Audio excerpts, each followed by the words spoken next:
me cansaré de agradecer. Hemos iniciado el proceso hacia la normalización de la actividad turística. Este es uno de los ejemplos. Establecer la sostenibilidad como el pilar de la actividad turística no solo nos ayudará a la recuperación, sino a consolidar un modelo de turismo compatible tanto en el desarrollo económico como en el bienestar social y medioambiental.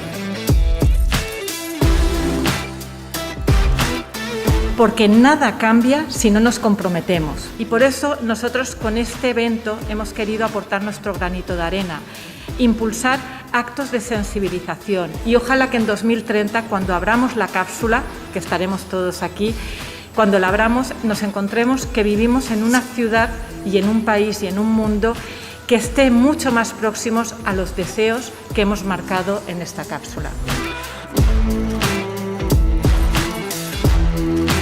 Se buscan espacios que no estén saturados, que no estén degradados, donde haya una mayor sensibilidad y una apuesta decidida por la preservación de los entornos, por la reducción de la huella de carbono. Mi especialidad y la especialidad que ha traído aquí algún congreso son las aguas subterráneas.